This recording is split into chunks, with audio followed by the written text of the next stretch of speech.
Доброе утро, друзья! Я нахожусь на набережной Ялты. Сегодня 2 декабря 2021 года. И пробыв в Ялте неделю, встретив здесь Новый год, я снова возвращаюсь на Большую Крымскую тропу. Сегодня, может быть, завтра или там 2-3 дня я планирую идти вдоль моря по населенной местности, а дальше обратно подняться в горы. Погода сегодня просто замечательная. Уже с утра очень тепло и солнечно. Мы верим, что есть свобода, пока жива мечта. Верим в свою свободу, и будет так всегда.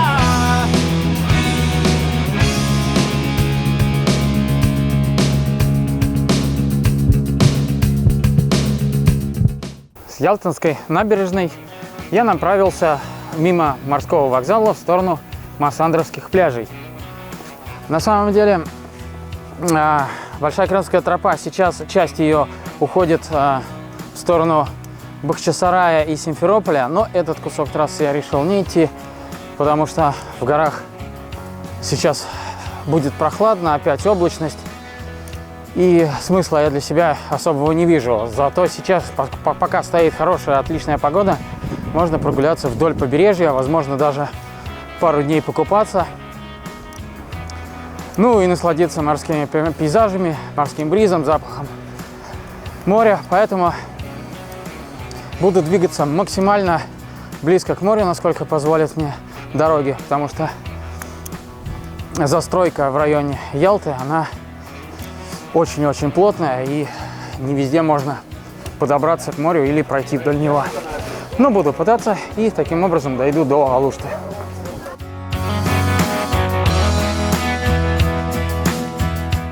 От Массандровского пляжа поднялся чуть-чуть вверх на улицу Дрожинского, чтобы обойти застройку вдоль пляжа. Там располагается какой-то отельчик вроде, ну и прочие там как бы постройки городской принадлежности, очистные сооружения. Поэтому я сейчас обойду верхом и чуть-чуть подальше спущусь обратно на пляж к морю. А вот, собственно, и территория парк-отеля «Актер», который преградил мне путь. Отжали они себе кусочек пляжа у моря, и поэтому приходится обходить. Вдоль улицы над морем, по которой я обхожу всякую застройку пляжную, располагаются пансионаты и отели, в том числе Ялта Интурист. Кстати, цена за номер в нем составляет примерно 4500 вроде. Вот сейчас, в зимний период.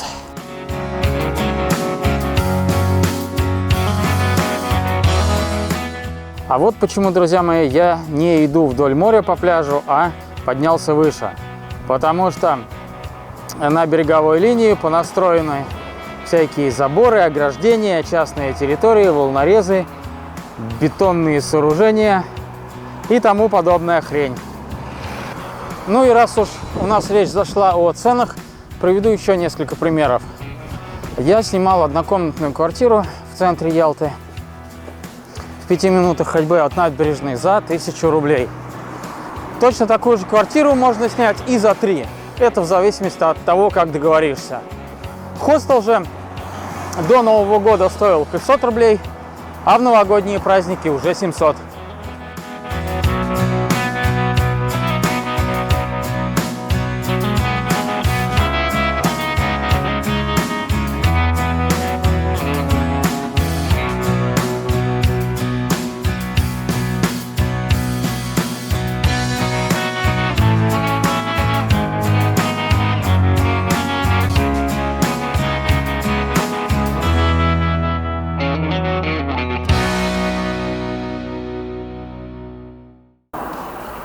А вот и первый земеле попался, ну точнее говоря, автомобиль из Владимира.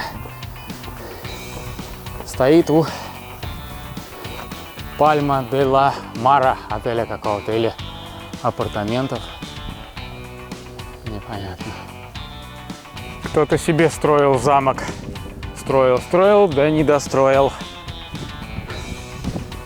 Может, посадили, может, обанкротился, может быть, и помер. Но сооружение, надо сказать, планировалось весьма грандиозное. Увидел с дороги указатель в сторону моря, где было написано «Ялтинский яхт-клуб», и решил подойти посмотреть. И взору моему открылся Ялтинский порт, где, собственно, да, располагается небольшая марина, где стоит несколько яхт и, собственно, большие краны погрузочные. К этому моменту прошел, наверное, километров 7 и остановился в небольшом кустарничке с видом на Ялтинский морской порт, чтобы передохнуть. И вот что я вам скажу.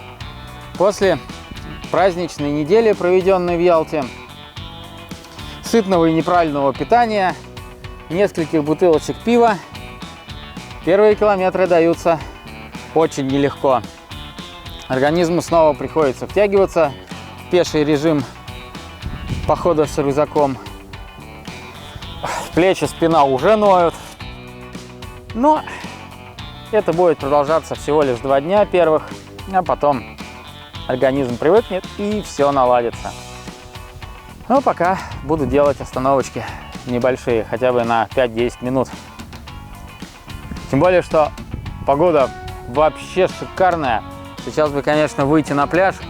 Ну, может быть, через несколько километров у меня это получится сделать.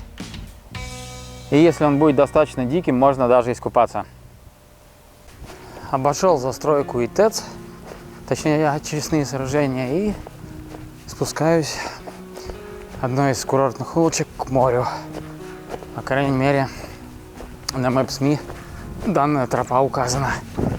В целом это совпадает с реальностью. И, собственно, вот уже сейчас покажется набережная.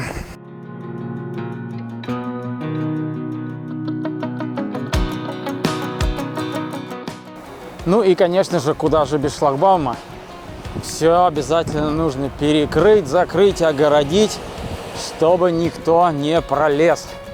Бесит просто эта застройка дебильная и русский менталитет. Вот если взять любую там курортную страну, абсолютно все подходы к морю открыты и нет никаких препятствий, гуляй где хочешь. Здесь же все огорожено. И хотя вот сейчас я уже вышел к морю и двигаюсь вдоль него, вопрос по-прежнему открыт, насколько долго я смогу пройти по этой набережной до того, как упрусь в какой-нибудь очередной непроходимый забор. Ну что ж, похоже, предчувствие меня не обмануло. И совсем скоро я уперся в закрытую калитку.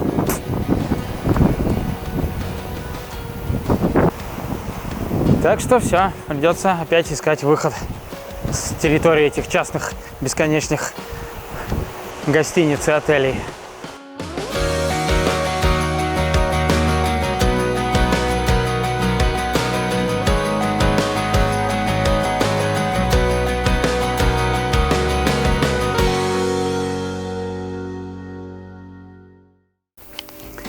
С территории отеля, где я уперся в закрытую калитку, я эвакуировался через КПП.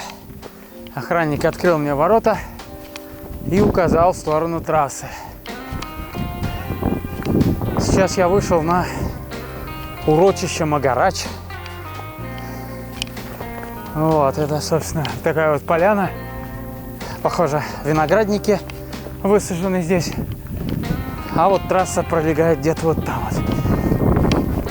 Судя по всему, придется подниматься туда, потому что вдоль моря дороги нет. И еще сотрудница отеля сказала мне, что здесь где-то находится дача бывшего президента Украины Януковича, и, соответственно,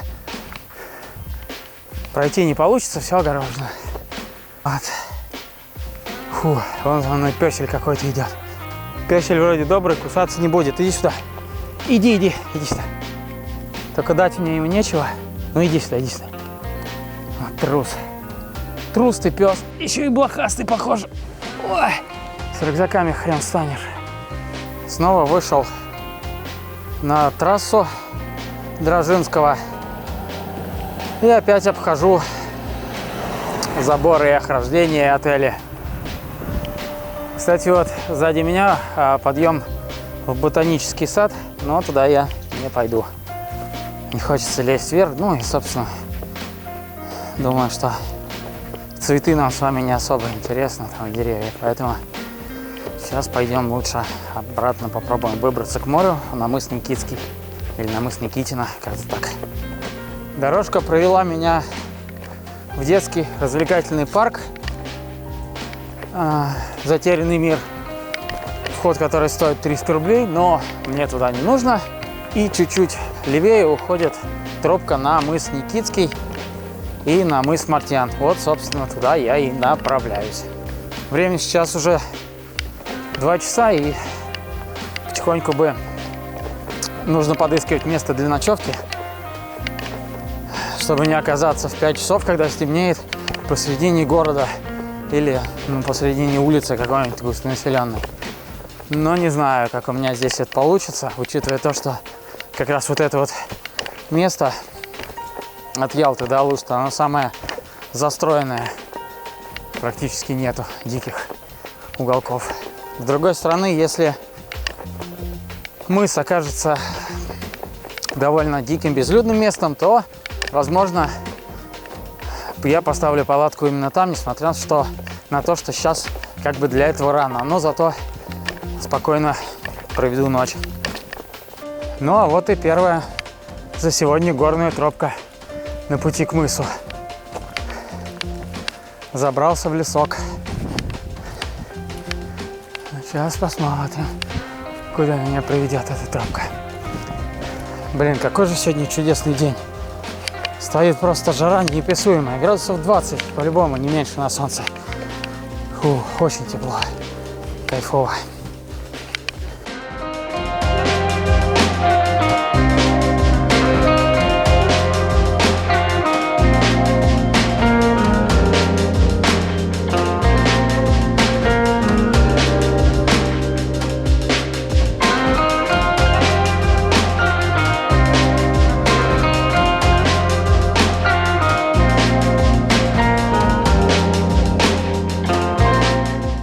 Кстати, в начале уже непосредственно тропки, которая спускается к мысу, стоит, как всегда, забор и грозная табличка «Проход, проезд запрещен», поверх которой уже написано «Из баллончика запрещено запрещать». Ну и правильно. Природа все-таки достояние человека, и какого хера тут всякие запреты.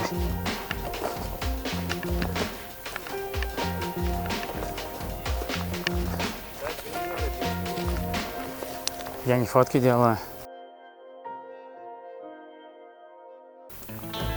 Ну что ж, друзья, очередная неудача нас с вами постигла. Не успел я пройти по тропинке 20 метров, как мне навстречу выполз лесник, показал ксиву и сказал, что ходить здесь нельзя, что это природный заповедник и здесь находиться запрещено. На камеру он, естественно, сниматься не захотел, никаких правовых нормативных актов мне не назвал, не показал. Просто сказал, что это вот территория ботанического сада и, соответственно, проход воспрещен. Вот и все. Сейчас, соответственно, иду по тропинке вдоль этого заповедника, пытаюсь выйти, обойти его. В общем, конечно... на самом деле этого следовало ждать. Я примерно на что-то подобное и рассчитывал. Собственно, хотел еще раз в этом убедиться и показать вам. Вот, собственно, написано, что это государственный природный заповедник мыс Мартьян. Территория охраняется собаками.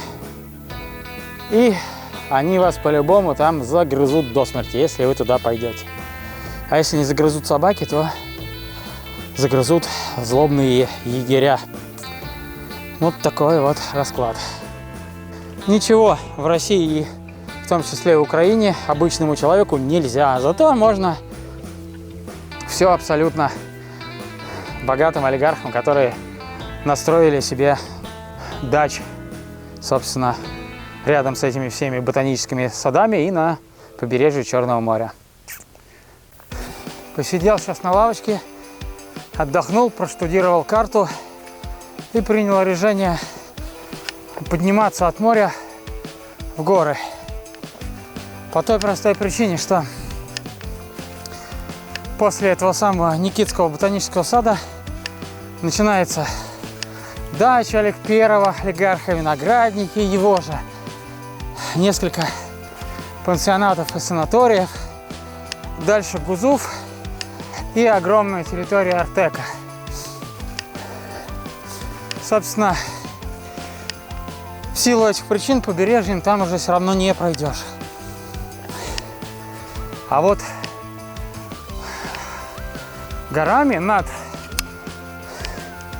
трассой, которая вот сзади меня сейчас идет в сторону Керчи по побережью, как раз пройти можно. Поэтому сейчас пробую подняться и подсечь горную тропу и уже под ней двигаться. Кстати, дальше, судя по картам, должно быть два озера. Одно из них Черепашье называется, другое как-то еще. Вот. Надеюсь, что там тоже очень будет красиво. Ну и, соответственно, пора уже найти место под палатку. А вот я уже поднялся на достаточную высоту, вышел из-за холма, и моему взору предстала известная гора Карадак, визитная карточка Крыма. Вот она во всей своей красе. Небольшая поправочка, гора называется Аюдак. Ну, оттого она не менее красивая. Фу. Тут какой-то, кстати, хрен знает, то ли дачный поселок, то ли чего-то такое. Маленькие избушки стоят из камня. И везде, в общем, разруха и бардак царит. Но сейчас я зайду в лес и думаю, будет уже все нормально с природой. Ну вот, забрался на горку и в небольшом леске наметил себе место для ночлега. Сейчас быстренько перекушу пельмешками вчерашними, отдохну, и если все в округе будет спокойно, поставлю палатку между камней. Место это хорошее тем, что здесь открытые склоны везде, а вот этот вот лес и камни, если что, укроют меня от ветра. А ветер в горах дело такое, может начаться в любую минуту. После долгого и тяжелого дневного перехода снова пришло то радостное чувство, которое всегда приходит ко мне, когда нахожусь в походе. Это вот чувство спокойствия, безмятежности, уединения с природой, с собой.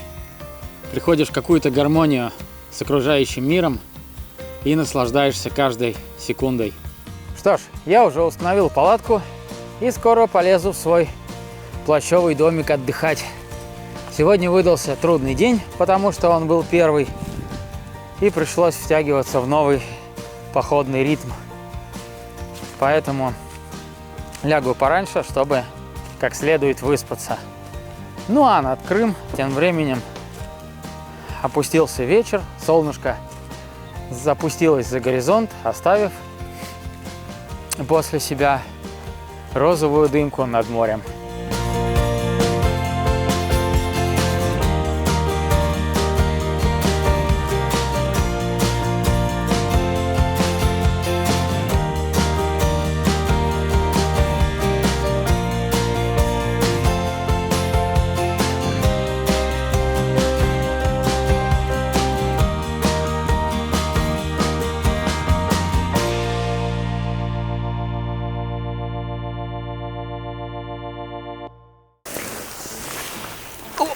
Доброе утро, друзья! Сегодня 3 декабря 2021 года. И это первое походное утро в новом году. Вчера вечером со стороны моря раздавались звуки хлопушек, фейерверков и два звука были похожи на выстрелы из ружья. Возможно, где-то в местных горах обитают дикие свинки. Сегодняшнее утро выдалось весьма солнечным, хотя ночью был морозец, судя по тому, что остатки воды в моей миске замерзли. Сейчас я готовлю себе завтрак из овсяной каши с клубникой и сыром, собираю лагерь и отправляюсь в путь. Ближайшими точками, которые я себе наметил на сегодня, являются Черепашье и Горные озера. Мы верим, что есть свобода, пока жива мечта. Верим в свою свободу, и будет так всегда.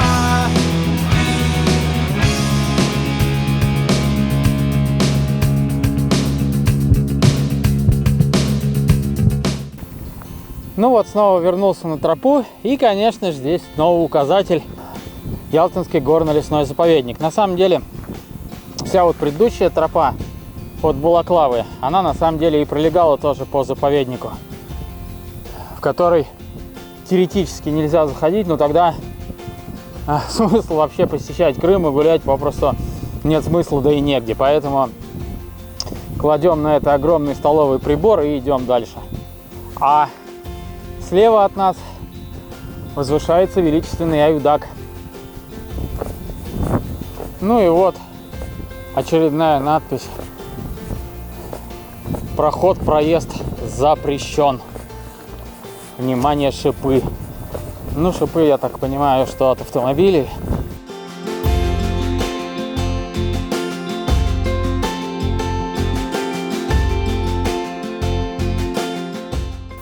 Ох, как я за праздники соскучился по горным и лесным тропкам.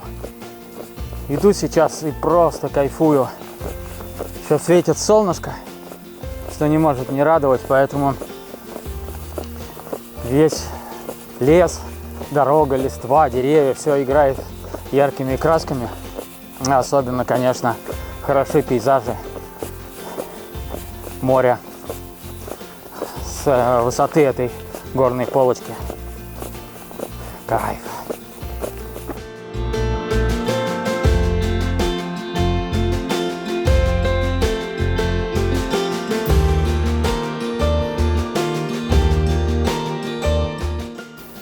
А вот мы с вами и вышли к первому Черепашьему озеру.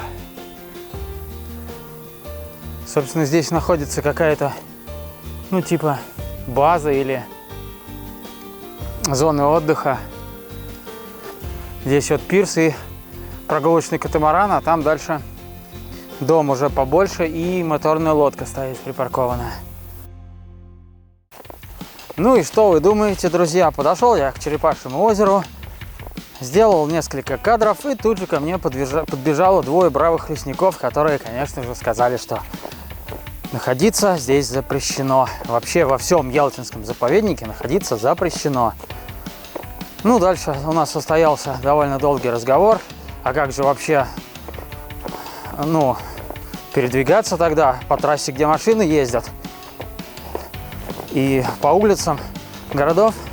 На что они сказали, что в принципе да, если нет специального разрешения, которое нужно получать в Ялтинском управлении заповедника. Ну, короче, жопа полнейшая, как меня достали. Короче, жопа полнейшая, достали меня. Это власть, бюрократы, лесники, заповедники. Все отжали. На побережье стоят дворцы и замки олигархов, пройти нельзя. Здесь в лесу нельзя пройти, потому что это заповедник. Короче, надо сидеть в квартире и смотреть зомбоящик.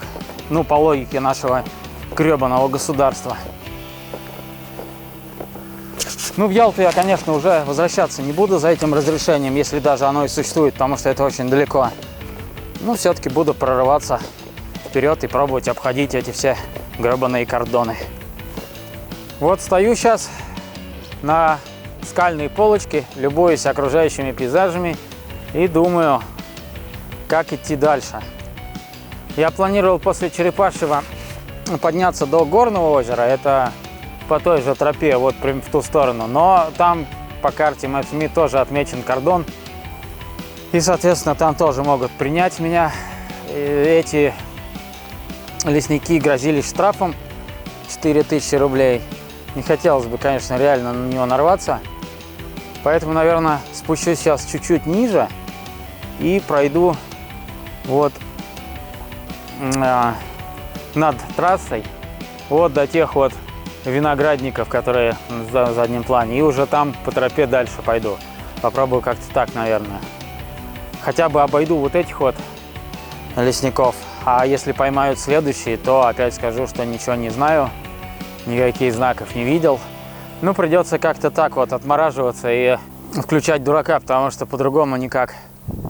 Вообще бесит, конечно, эта вся система. Ну что ж, вышел я на нижнюю тропу, чтобы обойти этих вредных лесников. И сейчас вот медленно, наверное, обхожу Гузув. Собственно, если бы они меня не прогнали с тропы, то я бы вот верхом, вот там вот прошел бы спокойно, ну, до этой точки, без всяких проблем. А так мне пришлось сверху спускаться вниз практически до трассы и делать вот такую вот дугу и обратно подниматься в гору. Кстати, там на выходе с тропы стоял еще один КПП, и там охранник сидел, читал книжку. И я прям без палева в 2 метрах от его сторожки повернул и ушел в виноградники, виноградные поля. И вот ими уже прошел и поднялся сейчас вот до этого места. Конечно, сил эти подъемы отнимают очень много. Ну а вот ниже остается Гузув и Аюдак гора. Продолжаются мои блуждания вокруг виноградников. А все потому, что на той тропинке, которая показана на Maps.me, стоят аж 3 или 4 будки с огромными собачарами, которые мне преградили проход. И я, собственно, не смог пройти. И, судя по всему, придется таки спуститься опять к автомобильной трассе и пройти где-то около нее или по ней, потому что другого пути нет. Засада на засаде. Хожу кругами, трачу силы впустую и пока что не продвигаюсь вперед абсолютно. Это очень печально. Так, ну что, вот я уже спустился почти к трассе. Вот она слева от меня. Виднеется там мост автомобильный. И пока спускался, встретил местного дядьку с детьми, с его, они гуляли. Ну, спросил, как тут что. Вот. Говорит, что да, эти егеря местные капризные очень. Вроде, если далеко в заповедник не лезешь, а ты типа ходишь, грибы собираешь, и местный вроде ничего, а к туристам типа цепляются, да. Вот. И рассказал он мне, что сейчас нужно будет спуститься вот к дороге. И от дороги начать, собственно, подъем вот туда вот, ориентир на те сопки. И уходить правее. И, соответственно, там уже никаких проблем нет. Он сам по тем тропам ходил вплоть до Феодосии.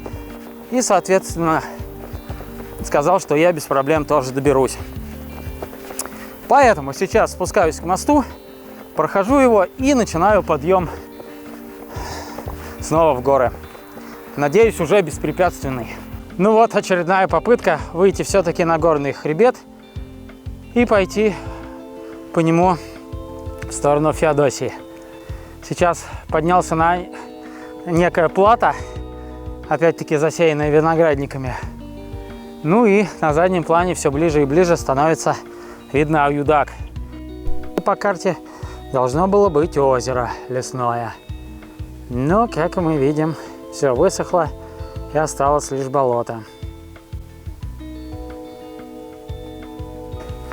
Мне бы, конечно, очень не мешало бы найти воды, потому что у меня осталось ее крайне мало. И вот сейчас вот я слышу где-то шум. Возможно, ох ты, здесь просто колодец, и набрать не получится. А чтоб вы понимали, масштаб катастрофы. Вот там виднеется беленький небольшой домик.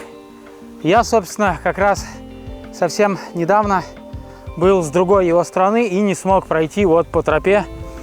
Буквально здесь, наверное, километр, если по прямой. Вместо этого мне пришлось спуститься вниз, обойти трассу и подняться наверх. То есть спуск метров 300, подъем метров 300. И заняло это все, не знаю, часа 2. И по километражу километров 5-7 вместо одного из этих долбанных лесников. Ну, наконец-то, надеюсь, я их обошел. И теперь будут только горные восхитительные пейзажи на моем пути.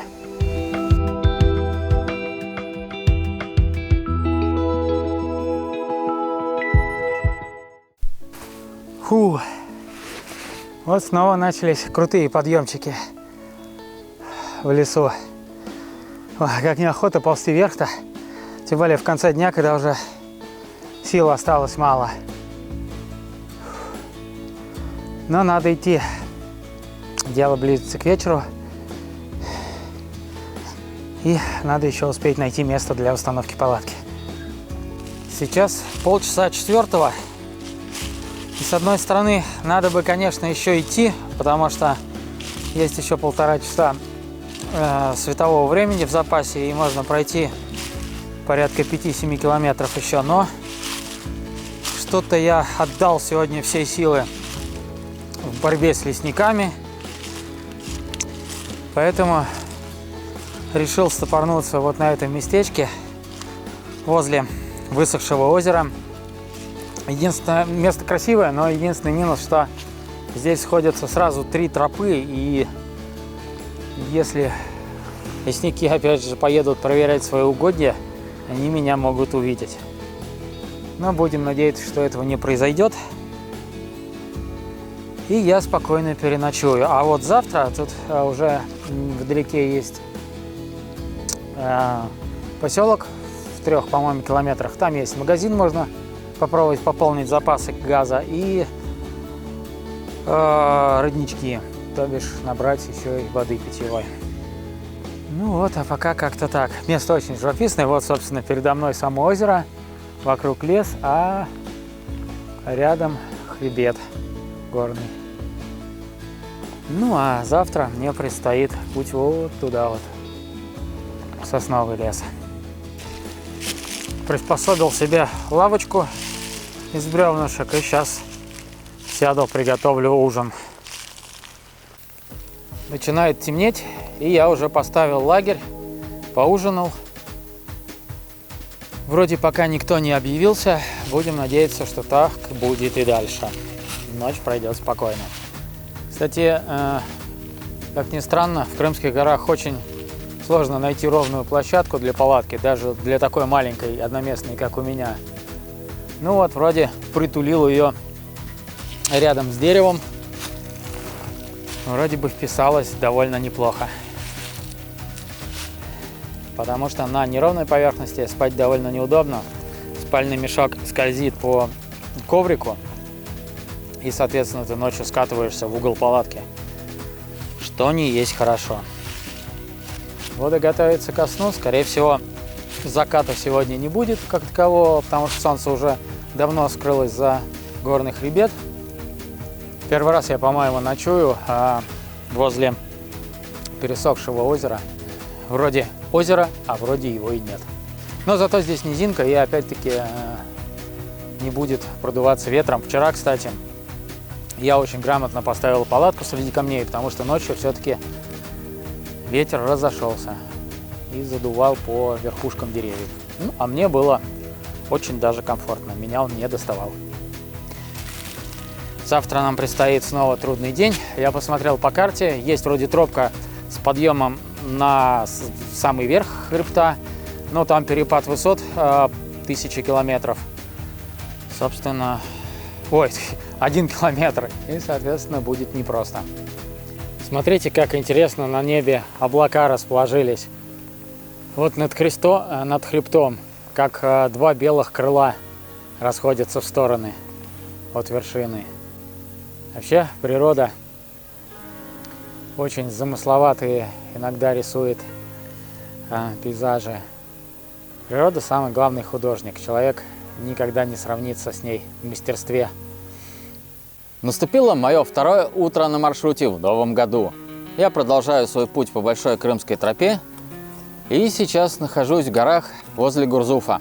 Ну все, я собрался и покидаю свою уютную полянку и направляюсь в село Краснокаменка, до которого мне порядка 2-3 километров.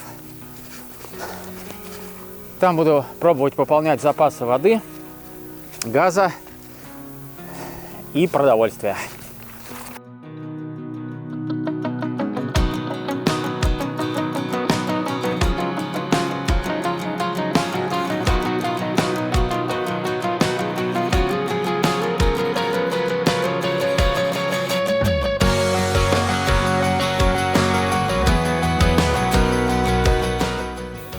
Миновав очередной запрещающий знак и 2 шлагбаума, я спустился в заброшенный карьер, после которого и, собственно, начинается село Краснокаменка. Вот первые коттеджики его виднеются.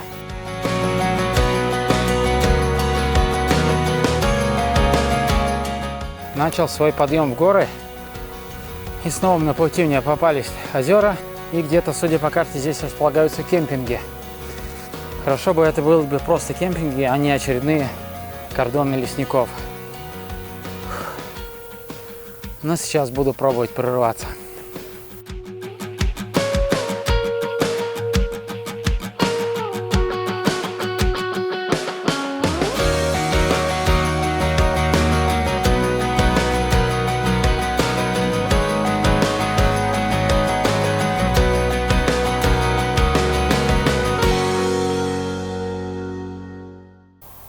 Фух, как же хорошо вам, друзья, сидя на диване перед монитором или телевизором, наслаждаться фильмом и красотами, которые я показываю.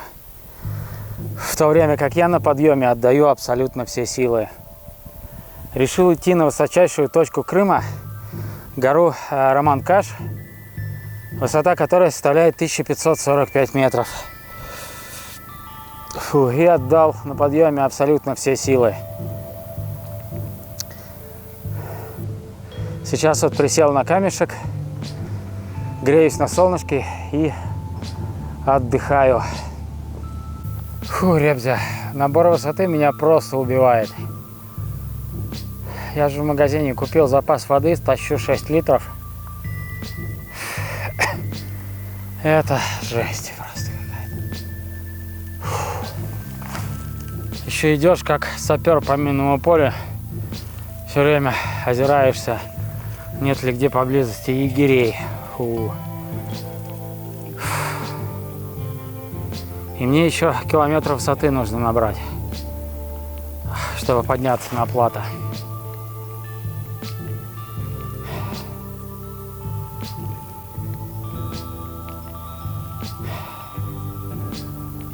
Поставь лайк видео, вознагради репостом, подпиской и лайком труды путешественника.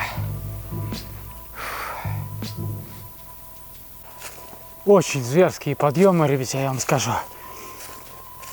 Вообще язык на плечо постоянно. Вроде я посидел, отдохнул минут 15. Начал движение и устал опять-таки через те же 15 минут. Очень круто.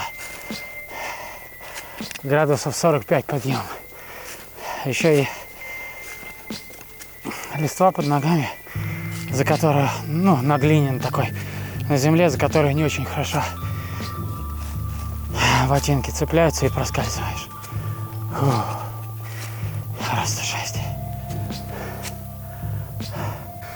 Подъем еще осложняется тем, что я не могу пить сколько хочу, потому что воды у меня очень мало, и не всегда отмеченные на карте источники на самом деле соответствуют этому. Каких-то из них просто нет, какие-то из них закрыты. Вот, поэтому воды в обрез. А учитывая, что если я сейчас все-таки поднимусь на плато, то идти мне до более-менее обжитых мест или трассы 5 дней. Так что вот, будет выживание в прямом смысле этого слова. Еды и воды в обрез. Вот я сейчас иду, смотрю под ноги и подмечаю то, что здесь листва не примятая, не избитая. Так что, похоже, здесь лесники не отоптались. Что не может не радовать, потому что встреча с ними нам не нужна. Опять у меня возник тут сказочный лес, но при этом я потерял абсолютно тропу. Иду просто напрямки, ориентируясь по азимуту. Ой, надеюсь, выйду, потому что здесь может быть все что угодно. И непроходимый бурелом, и обрыв. А силы они уже давно кончились. Вроде снова подсек тропу. Уж не знаю, она это или не она. Но судя по тому, что следов абсолютно никаких нету, валяются бревна, то по ней никто давно не ходил и не ездил. Но направление правильное, поэтому идем. Прям дремучесть. Ох ты, впереди опять подъем, как не хочется-то. Вверх карабкаться, это просто, кто бы знал.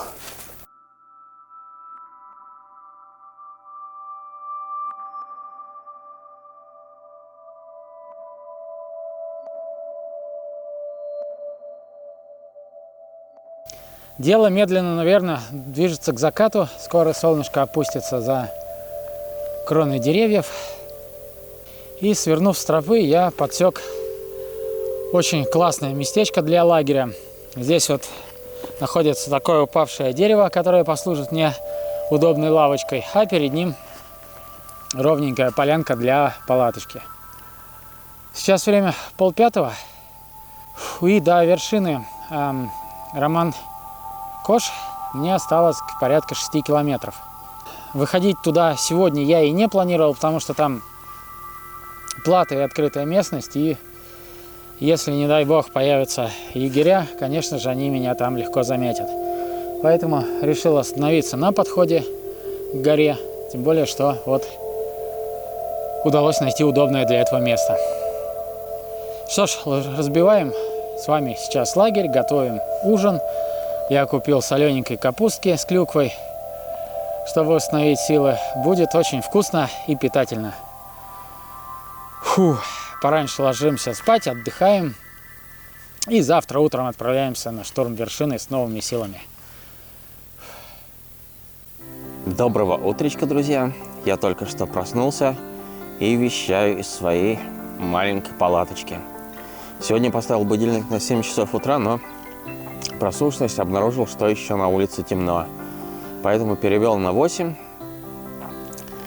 И сейчас уже посветлело. Ой. Надо быстренько собираться и отправляться на штурм вершины. Давайте посмотрим, что у нас творится на улице.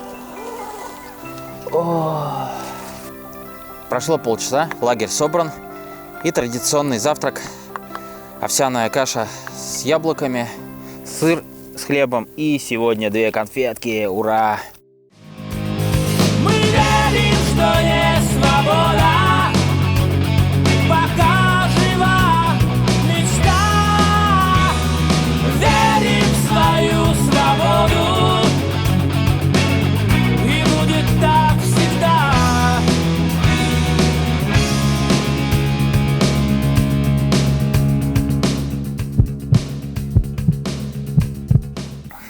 Все, быстренько кушаем и выдвигаемся на штурм вершины. Сказка. Прошел метров 500 всего и разделся до майки. И хотя сейчас солнышко еще только-только вышло, и на улице не жарко, потеешь моментально при такой нагрузке. Не знаю, передает ли камера, но вот здесь вот откуда я пришел, градусов 45 подъем, и он постоянно такой вот на протяжении всей дороги. Туда. И дальше будет только хуже, возможно, потому что ближе становится вершина. Идти крайне тяжело. Итак, у меня первый привал на подъеме. В движении я уже где-то примерно минут 40, и за это время удалось набрать 200 метров высоты. Сейчас на альтиметре у меня 1197 метров, а вершина находится, напомню, на 1545. На деревьях стали попадаться стрелочки и засечки, видимо, означающие тропу на вершину. А тем временем я уже поднялся достаточно высоко над зоной леса, и стало просматриваться море. Правда, сейчас оно с подсолнечной стороны находится и не видно. Вот с просеки открылась какая-то вершина. Никак не ожидал я ее увидеть еще настолько далеко и высоко. Фу. Ну туда идти еще. Только раннее утро, а сил уже как будто нет. Хотя позавтракал, выспался. Все равно подъем в гору с тяжелым рюкзаком отнимает просто какое-то неимоверное количество сил. Еще 30 минут подъема позади, и альтиметр показывает 1325 метров над уровнем моря. Еще 200 метров. Хотя, если смотреть на пики, которые сзади меня, что-то кажется, что гораздо больше, чем 200. Но не знаю. Сил все меньше и меньше. Но надо дойти. Дойти нам надо с вами, ребята. И отметиться на самой высокой точке Крыма. Лайк, подписка и репост обязателен, если вы тоже любите горный спортивный туризм. А вон в дымке позади меня снова вырос аюдак. Никак я не могу от него убежать. Но надеюсь, сейчас выйду на вершину и уже по плато дойду до Алушты. Очень бы хотелось, чтобы у меня этот план свершился. Сейчас уклон стал чуточку поменьше, и тропа сменилась вот такой гравийной, можно сказать, дорогой. Идти стало полегче, но думаю, что скоро подъем опять станет более резким. А между тем опять вернулось лето. Сейчас очень большой перепад температур между утренним и дневным временем. Если ночью выпадает иней на палатку и спать холодно, то сейчас идти очень жарко. Вовсю светит солнце. Я думаю, что под прямыми лучами солнышко все 20 градусов. Здорово. Лето продолжается, друзья. А вот мне куда-то туда вот, на ту скальную гряду. Тропка пошла у скальных стеночек. Уже запах вершины уже чувствуется. С другой стороны уже обрывчики. Смотрите, тут съели незадачливого туриста. Так что не ходите, дети, по лесу гулять. Фу.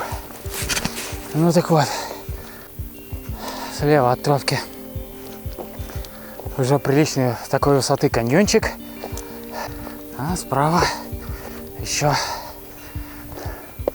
лес и, как я уже сказал, скальные стеночки встречаются.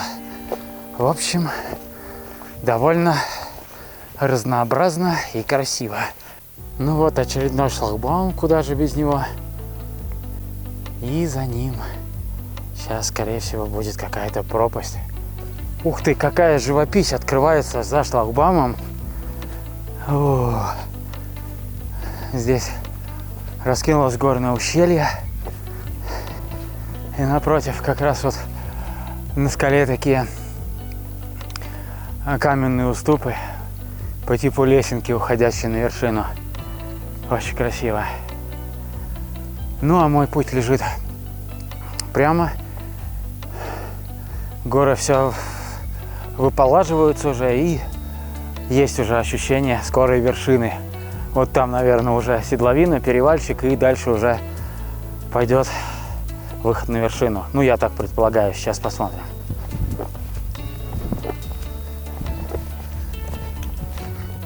Очередные полчаса позади, и снова привал. Альтиметр на часах показывает 1438 метров. Фу, а значит, до вершины осталось чуть более 100.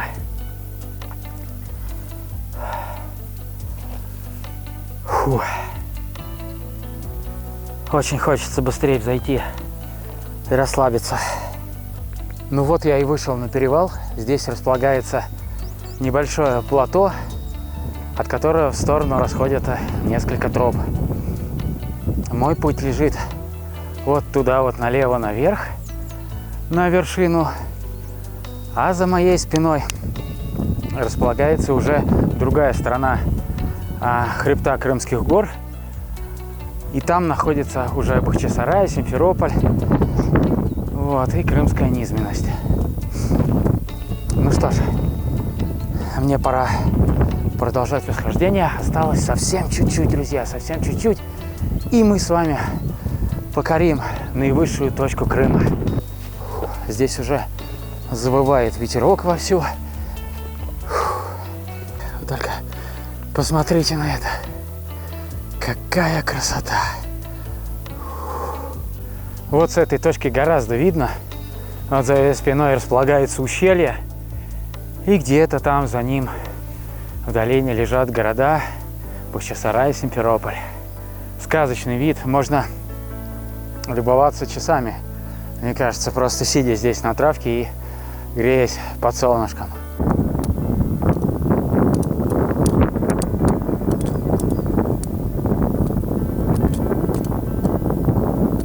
Ну что, судя по картам Maps.me, скала впереди, собственно, и будет, наверное, наивысшая точка. Сейчас посмотрим. Вот там впереди карабкаются 5 ребятишек. Это группа, которая обогнала меня совсем недавно. Тоже идут на Роман-Кош.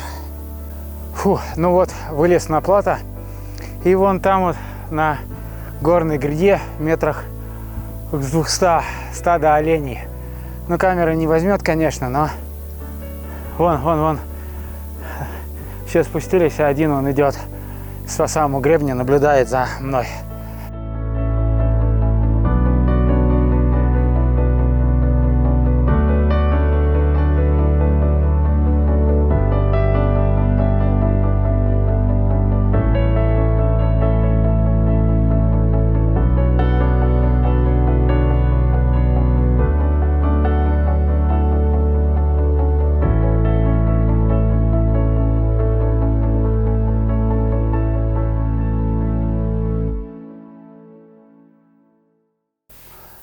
Эх, какой же все-таки кайф бродить по горным вершинам, откуда открываются просто потрясающие бескрайние просторы.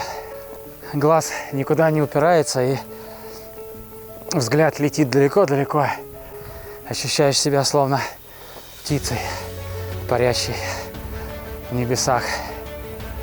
Ну или королем мира. Это как кому больше нравится. Фу. А вот, собственно, все-таки вершина уже Роман-Кош. А вот это, на которую я первый раз подумал, это Таз-Тепи оказалось. Фу. Мы почти у цели, друзья. Почти у цели. Ну что ж, друзья мои, вот мы с вами и сделали это. Поднялись на самую высочайшую вершину Крыма. гору Роман-Кош, высота которой составляет 1655 метров по моему альтиметру. Отсюда открывается просто шикарнейшая панорама, и которой мы с вами вместе можем насладиться. Примечательно, что в этот же самый день, 5 января, несколько лет назад, я совершил свое зимнее восхождение на высочайшую вершину Европы, гору Эльбрус. Это было очень сложное зимнее восхождение, и на маршруте тогда погиб мой тезка Артем Иванов из Москвы. Так что горы иногда берут себе очень весомую плату за возможность подняться на их вершины.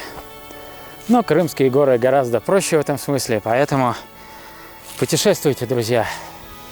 Оно того стоит. Итак, гора Роман-Кош осталась позади. Вон там вдалеке виднеется крест. Ну, а наш с вами путь лежит левее, через вот этот вот ущелье, вот туда наверх. Ох. Если есть спуск, то будет и подъем. Ох. Да. Но уже проще. Уже дальше дорога будет только вниз.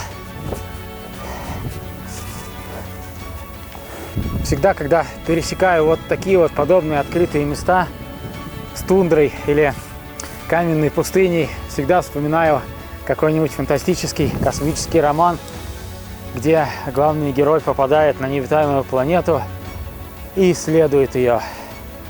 Не знаю, камера не передает, но вот когда находишься в таких местах совершенно один, чувствуешь себя просто потрясающе. Вот это вот умиротворение, успокоение, вот этой вот сопричастности ко всему вот этому вот величию природы. А вот посмотрите, какой зуб впереди виднеется, или клык. И моя тропинка как раз идет траверсом слева от него. Смотрите, какой скальный бастиончик возник на нашем с вами пути. Интересная скала. Я вот уже по плато иду в курточке, в штормовке, потому что задувает приличный такой ветерок. Солнце уже близится к закату и, честно говоря, довольно прохладно. Идти еще 8 километров. Все-таки не устаю поражаться замысловатости природы. Вот посмотрите, на переднем плане такие как бы языки торчат из земли каменные.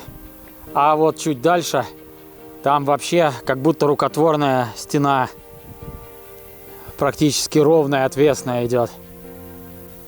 Природа, я считаю, вообще самый главный скульптор и художник. Человеку никогда ее не переплюнуть в красотах. А вот чуть подальше, да, вообще тоже абсолютно каменная стена, как будто у какой-то древней крепости.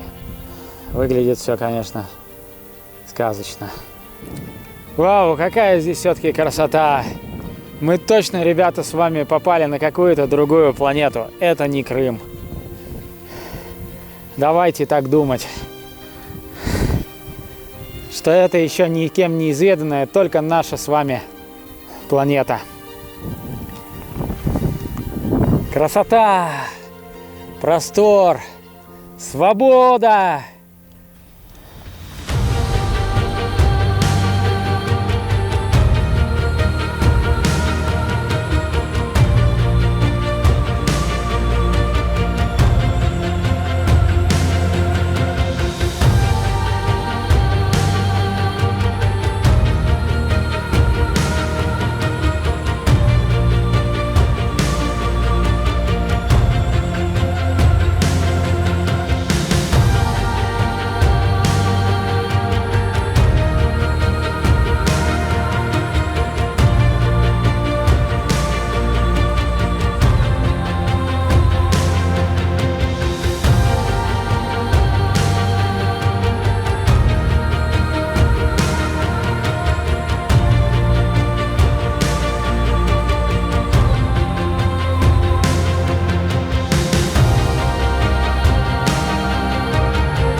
Солнце спряталось за тучки, да и вообще дело движется к закату. А моему плато нет конца и края. Ночевать здесь я на продуваемом всеми ветрами месте абсолютно не хочу. Тогда я ночью точно околею. И нужно по-любому дойти до зоны леса. Я себе уже наметил, точку поставил. Ну вот, навигатор пишет мне, что доберусь я туда в лучшем случае через 1,5 часа. Ну, собственно, через 1,5 часа начнет и темнеть. Поэтому ставки растут. Как говорится, успей до темна. Не, шутки шутками, но тут уже очень холодно стало сейчас без солнца и с ветром. Поэтому на всех парах мчусь хотя бы к первым деревьям, чтобы спрятаться за ними. Какое интересное местечко, словно огороженное по периметру каменной стеной. Но, скорее всего, это природное образование. Хотя симметрично с другой стороны точно такой же каменный заборчик, что наводит на мысль о техногенном его образовании. А вот, кстати, красные пятна на камешках — это не что иное, как мох или шайник. Но выглядит интересно. Ну вот, вышел на совершенно прямой, пологий участок тропы. Здесь мелкая травка и всюду отходы жизнедеятельности олешек. Ну, то бишь оленей. И я прибавил в темпе. Сейчас попробую наверстать время, поскольку здесь очень удобно идти.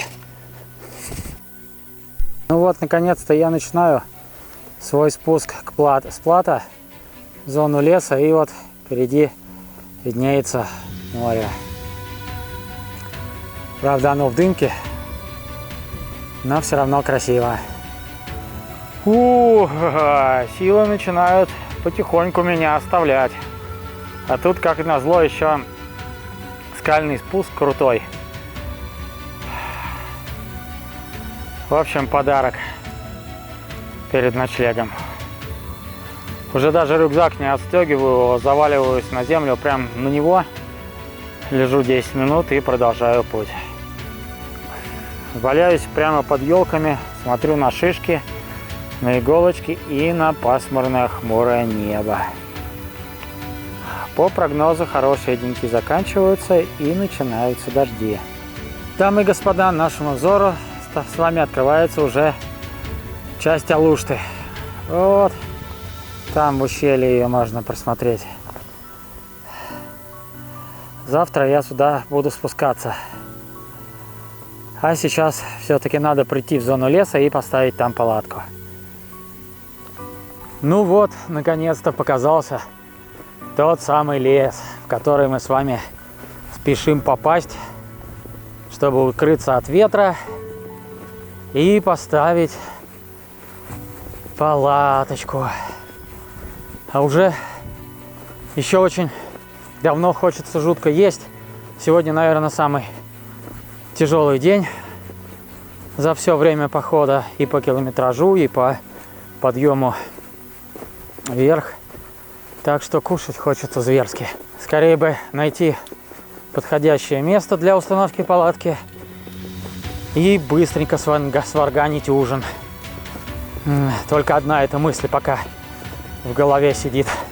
А за мной по пятам еще ползет серая тучка. Как бы ночью не случилось дождичка. Не очень хочется приползти мокрым, как бродячая собака в хостел. Когда приходишь с тропы, всегда на ресепшене на тебя таким взглядом смотрят, как будто последний бомж на планете. Ну такое. Ну, конечно, по большому счету мне пофигу. Я им деньги плачу. Вот, но все равно есть некая такая доля негатива. Ну или не негатива, такой неловкости, скажем. А тропа-то реально пошла в каменистое ущелье. Да. Вроде вот лес был рукой подать, и на тебе засада такая.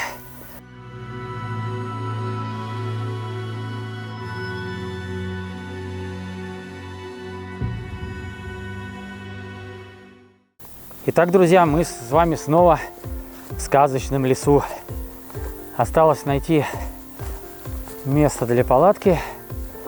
И сегодняшний весьма насыщенный день будет закончен. А тропки-то, надо сказать, весьма крутые по этому нашему сказочному лесу. Вообще на полусогнутых приходится ползти. Ну, тут, конечно, тропинка уже исхожена. Видно, что народу здесь бродит много.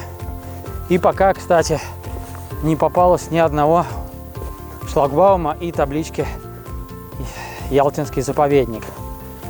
Так что, скорее всего, заповедные места закончились. И бояться злобных егерей уже не стоит. Ну, хотя, может быть, я и ошибаюсь. Спуск просто адский. Под ногами осыпуха. Крутой уклон. Ноги под тобой едут. Приходится их постоянно держать согнутыми, чтобы пружинить.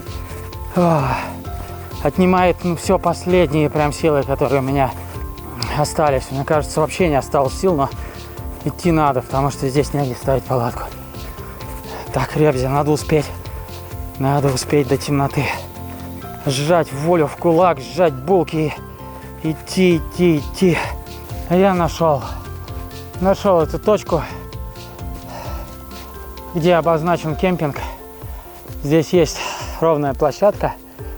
Даже костровые, но костровые мне не нужны. Не буду костер жечь, палиться. Просто ставлю палатку и все, готовлю есть. Скажу, как когда-то сказал Петр I о Питере. Здесь палатки быть. Почему здесь? Да потому что здесь есть только ровное место, присыпанное листьями. Что ж, успел в последний момент. Заварил себе дошика, настрогал колбаски с хлебом сырокопченый. Дальше с чайком у меня будут конфетки вот такие вот вкусные, суфле и зефирки. И перед сном еще для восполнения сил витаминчики заточу 3 яблочка. Вот такое вот окончание дня. Пир горой. Что тут скажешь? Шучу, конечно. Вот приду в хостел, там уже отъемся. Накуплю капусты соленой, помидоров, солений всяких. Организм почему-то хочет соленого. Вот именно такого. Ой. Ну что, приятного аппетита вам, друзья. И мне тоже. Как же это все-таки здорово, находясь в горах, утром просыпаться под яркие и теплые лучи солнечного света, которые проникают в палатку. Хотя вчера после отбоя начался легкий дождик. Я уж думал, что он зарядит на всю ночь, но нет. Спустя пару часов он прекратился, но ему на смену часа в 4-5 начался дичайший совершенно ураган, который трепал мою палаточку во все стороны, но она с честью выдержала данное испытание. После того, как ураган стих, надо мною на дереве выла, а точнее лаяла какая-то птица. Ну и, пожалуй, это все приключения за сегодняшнюю ночь. Сейчас я нахожусь на высоте порядка километра над уровнем моря, и мне предстоит спуск в Алушту по расстоянию примерно 9 километров. Сейчас завтракаю и выдвигаюсь. Мы верим, что есть свобода, пока жива мечта. Верим в свою свободу, и будет так всегда.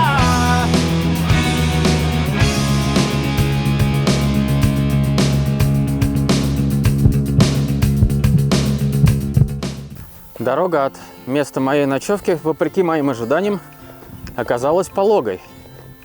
Я думал, что будет довольно крутой спуск, но тут довольно все плавненько пока. Что не может не радовать, потому что вниз идти тяжело. Хотя, возможно, я рано радуюсь, ведь впереди еще порядка 9 километров, и может быть любое изменение рельефа. В том числе и крутые подъемы. Вот сейчас как раз впереди вырисовывается небольшой подъемчик. Кстати, странно. В 9 часов утра, вот когда я готовил завтрак, было очень тепло. А вот сейчас уже начало 11-го, и как будто бы даже похолодало. Помните, вчера я рассуждал на предмет того, что вышел я из заповедника или еще все нахожусь по-прежнему в нем. И вот мне попались на дороге два столбика, зеленый и красный, которые свидетельствуют о том, что все-таки я нахожусь еще на территории заповедника, как мне кажется. А вот через деревца уже просматривается Алушта. Все-таки крутые спуски начались. Уклон градусов 45, и колени просто помирают. Фу. Ну что ж, надо идти. На спуске в Алушту снимаю мало, потому что пейзаж по большей части весьма однообразный. Это обычный лес, засыпанный листвой. Все довольно серенько и неприглядно. Ну вот, пожалуй, только что слева от меня выросла высокая скальная стена, которая хоть чуть-чуть разнообразила пейзаж. Что я вижу? Алушта!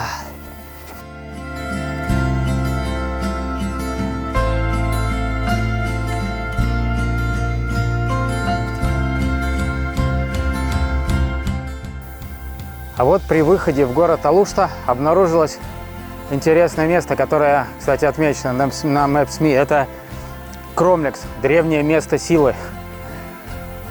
Короче, русский Стоунхендж, походу.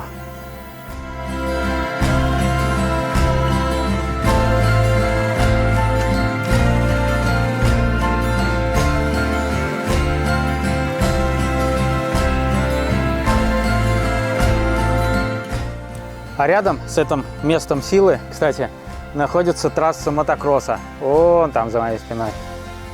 Но сейчас по ней никто не гоняет. Да и у места силы почему-то никого нету. Правда, лежат подаяния у кустика на камешке. Богам, видимо, или кому. Ладно. Меня ждет Алушта. Вперед, товарищи! И да, что еще хотелось бы сказать, вот стоя рядом с этим щитом с белочкой. Берегите, друзья, лес и вообще природу. Не оставляйте за собой мусор. Следите, чтобы не начался пожар. Вот. Потому что вот эти маленькие зверушки лишатся в этом случае своего уютного домика. А это плохо. Так что ай-яй-яй. Путешествуйте, ходите в походы, но соблюдайте чистоту и берегите природу. Ну что ж, друзья, вот мы с вами и выбрались в город Алушта. Я направляюсь в его центр, где находится мой хостел. Попробую заселиться без бронирования. Дня два назад я звонил, узнавал. Пока у меня еще работал телефон и был интернет, свободные места были. Сейчас у меня уже ни трафика, ни звонков на местной симке не осталось, поэтому позвонить не могу. Но тут уже осталось совсем недалеко, порядка километра. Сейчас дойду и уточню на месте. Кстати, вот пока я иду по улочкам Алушты, город производит приятное впечатление. Есть много новых домов приличного вида. И вот одна из новостроек. За забором стоит пушка, моряк и еще глубинная мина. Видимо, жители этого дома готовы к обороне с земли и с воды. Так, ну что ж, вот я и нашел нужный мне хостел. Хостел называется Good Hostel. И сейчас попробуем заселиться. Доброе утро. Ну что ж, рано или поздно это должно было случиться. А именно пойти дождь. В Крыму все-таки зима. Но не в наших с вами, друзья, принципах отсиживаться в теплых норках. Поэтому мы отправляемся в горы. Несмотря на предупреждение МЧС о сильном ветре. И направляемся на третий этап Большой Крымской тропы. Напомню, что первый у нас начинался из Севастополя и заканчивался в Ялте. Второй, соответственно, из Ялты доходил до Алушты, где я сейчас. И следующий будет либо до Судака, либо до Феодосии. Ну и четвертый, заключительный, если забегать вперед, будет до Керчи. Да, а гор-то даже и не видно. То есть вот там вот за домами, где просто серое пятно, там на самом деле горы. И именно туда мне нужно будет сейчас пойти. Причем с набором высоты более километра. И по расстоянию более 10 километров. Уже традиционно карты Maps.me проложили мой путь до выхода из города козьими тропами. Ну, точнее, частным сектором и его извилистыми улочками. Но хотел я сказать не это. Сегодня, пожалуй, самая максимальная выкладка моего рюкзака, потому что я купил дополнительный баллон газа, это 500 миллилитров, и вместо 5,5 литров воды взял 6. Вот. Ну и еды сегодня тоже больше. Тут сложно именно посчитать, сколько в граммах, но обычно у меня где-то было на 3-4 дня, сейчас на 5-6 с запасом, потому что горный участок предстоит довольно длинный. Неизвестно, получится ли там, где пополнить запас продуктов. Вот, собственно, поэтому даже с самого начала, как я только повесил рюкзак на плечи, стало очень-очень тяжело. Дождик все-таки пошел. Не успел я отойти километр от хостела. А еще дорога уже пошла весьма круто вверх, даже по городу. И начались всякие лесенки, ступеньки. Поэтому я уже дышу как паровоз. Пульс 150 или 160 уже. Я еще даже не начал подниматься в горы. Рюкзак, конечно, очень тяжелый. Он кошара беззаботный, да, гуляет? Кошара, тебе же не надо никуда, да, ни в какие горы. Везет тебе. Фу. Кошаки беснуются. Так, какие-то проулки, еще сложно сориентироваться. Ну вот, например, вот такие вот неочевидные узкие лесенки уходят между зданий. Приходится каждый раз постоянно сверяться с картой, потому что пропустить такую лесенку запросто. В глаза она не сильно бросается. А вот, кстати, вот оттуда, снизу, сам я и поднялся. То есть хостел там в ложбинке находится у моря, соответственно, в низине. Фу. Несмотря на то, что идет дождь, на улице весьма жарко. То есть в куртке пришлось снять курточку, потому что вообще невозможно мне идти, как в парнике душно. Так что получается, что и мокро, и жарко, и тяжело одновременно. Фу. Прошел километра 2, наверное, всего. 10 минут отдыха. Иначе спина крякнет, я чувствую, раньше времени.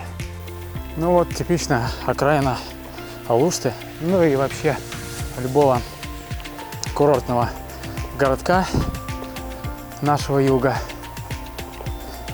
Одно-двухэтажные домики небольшие с палисадничками, цветничками, маленькими огородиками. Вот. Собственно, вот по одной из такой улочек я сейчас и буду выходить уже, судя по карте, в зону леса и начинать подъем в горы. Причем тут разные домики попадаются. Бывают совсем такие прям деревенские. 2 окна, обычная штукатурка. А бывают вот такие вот коттеджики, например, как сзади. Уже 3 этажа, метров 300 квадратных, с хорошим заборчиком каменным. Ну, то есть разного достатка живут здесь люди. А между тем напоминаю, что сегодня 8 января 2021 года. Вчера все праздновали Рождество. Вот, я его встретил в Алуште, естественно, в хостеле. Вот. Ну, собственно, я хотел сказать, что несмотря на разгар зимы в Крыму, несмотря даже на моросящий дождик, продолжается лето. Очень тепло. Ну, и, как видите, я иду в майке. Ну, и, в принципе, даже если бы я не шел с рюкзаками с тяжелыми, все равно можно было бы передвигаться в майке и не замерзнуть. Тем временем я уперся в какую-то абсолютно грязнющую дорогу и шлагбаум. Ну, судя по всему, мне это как раз туда. Где грязь и жесть, там я. Это, кстати, еще одна громадная проблема, связанная с дождиком. То, что если здесь вот такая вот внизу каша, по которой очень тяжело идти, то представьте себе, как нам по жести будет подниматься в уклон, скажем, 45 градусов, а нам придется подниматься вот по такой глине. По сухой погоде идти практически невозможно, и несколько раз я наворачивался со склона. Вот. А по такой глине я не знаю, возможно ли это будет вообще. Ну, только если на карачках, на всех 4 лапах, но тогда, соответственно, будешь, ну, просто по уши в грязи.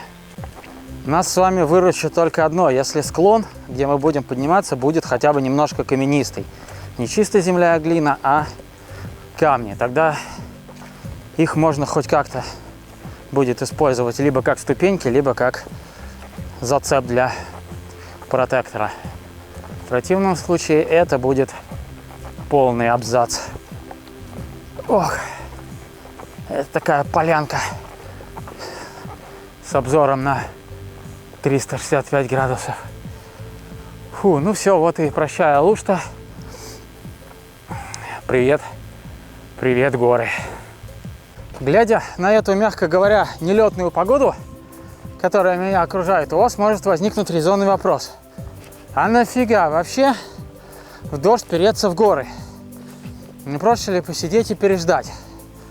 Так вот, я вам отвечу. Не проще. Во-первых, по прогнозу, такая погода продлится минимум 10 дней. Во-вторых, все эти 10 дней сидеть в хостеле морально для меня очень тяжело. Я вообще не люблю сидеть на одном месте, я люблю двигаться. Во-вторых, это и финансово очень затратно, даже по 500 рублей каждый день платить. Ну и в-третьих, я вам хочу показать реальный поход, какой он есть, со всеми погодными условиями, его сложностями, трудностями, радостями и кайфушками. Вот, все по-честному. Если дует ураган, значит ураган. Если идет дождь, значит идет дождь. Если светит солнце, значит светит солнце. Соответственно, мне и жарко, и холодно, и мокро, и все это я готов с честью выдержать. Ну и, соответственно, показать вам, как это все происходит на самом деле, когда отправляешься в такой долгий, автономный практически поход. Ну, то есть поход у меня будет продолжаться минимум месяц, а в хостелы я захожу только по одной причине, что нужно заряжать технику и в населенных пунктах покупать еду. Если бы этого не требовалось, я бы прошел бы этот маршрут совершенно автономно. Все-таки как же красиво в горах, даже осенью и даже в дождь. Казалось бы, только рыже-желтые серые краски, но все равно это очень-очень красиво. И вот этот дымка, туман от дождя прибавляет пейзажу таинственности такой, да? Недосказанности какой-то, художественности.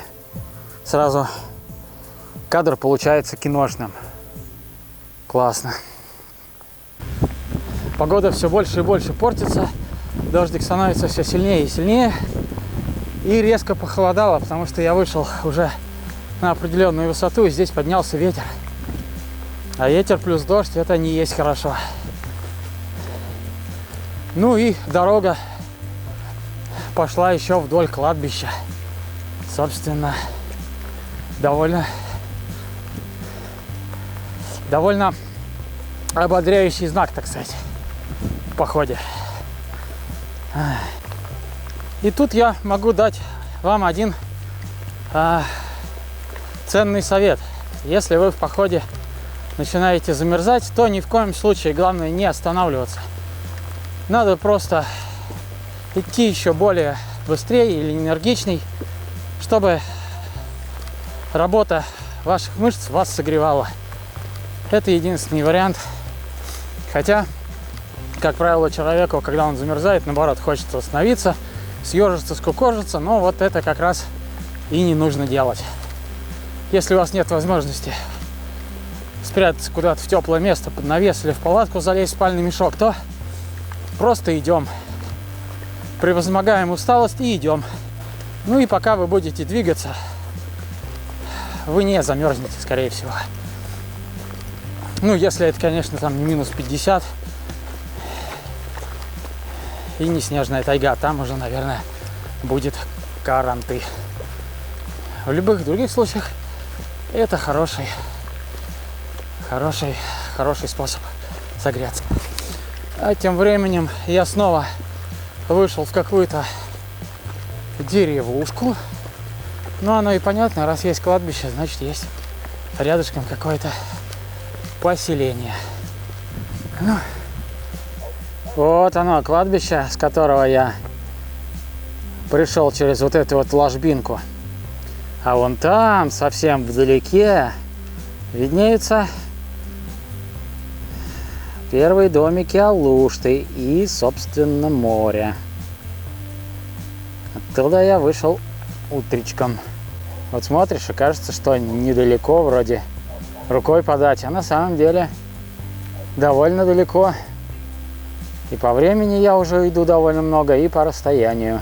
Поднялся еще чуть-чуть, и на альтиметре сейчас у меня 350 метров над уровнем моря.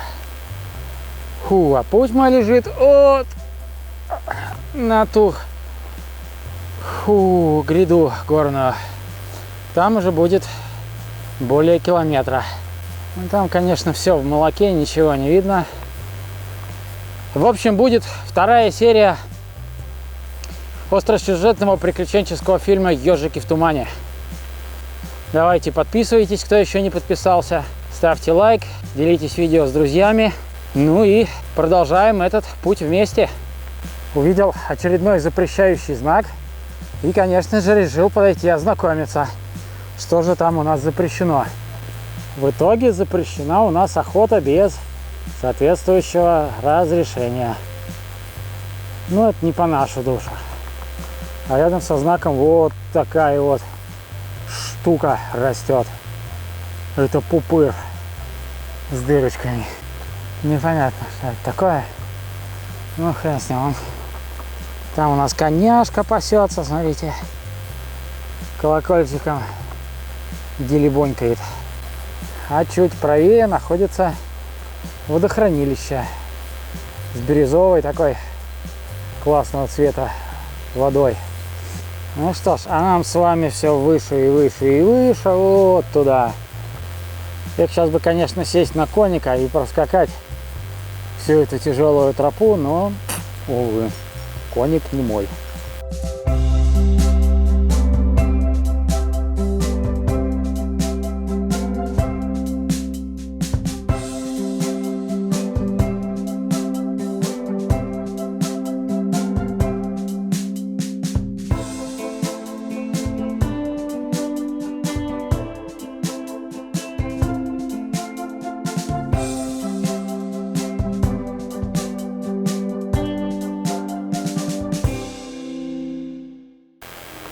Что ж, чем выше в горы, тем круче подъемы. Опять начались участки с подъемом 45 градусов. И снова я ползу еле-еле. Очередной 10-минутный привал. Уселся на камешек под деревом. И знаете, в чем трудность, сложность? В том, что камни все сырые. Соответственно, если ты садишься вот так вот, не снимая рюкзака, и вообще садишься, то сразу же пятая точка промокает, а это не есть хорошо. А снимать рюкзак, например, Тоже плохо тем, что все мокрое, отдувается ветерком и мерзнешь. А вот, друзья, мы с вами и вошли в зону леса. Дождика, правда, от этого меньше не стало, но пришло природное разнообразие. Так что теперь прогуляемся чуть-чуть по мокрому осеннему лесу, точнее зимнему. Ну все, наконец-то вышел на тропу. Вместе небольшой полянки вот такой вот. Она на карте отмечена как кемпинг на Maps.me. Ну и здесь, да, есть место с костровыми уже сразу. И есть место под палатку. Сейчас я определюсь, где именно я встану. Либо вот здесь на более открытом месте под большим деревом. Либо, может быть, вот в сосновом, еловом точнее. А тут и сосновый, и еловый лес. В лесу. Чтобы, может быть более закрытым от ветра. Фух.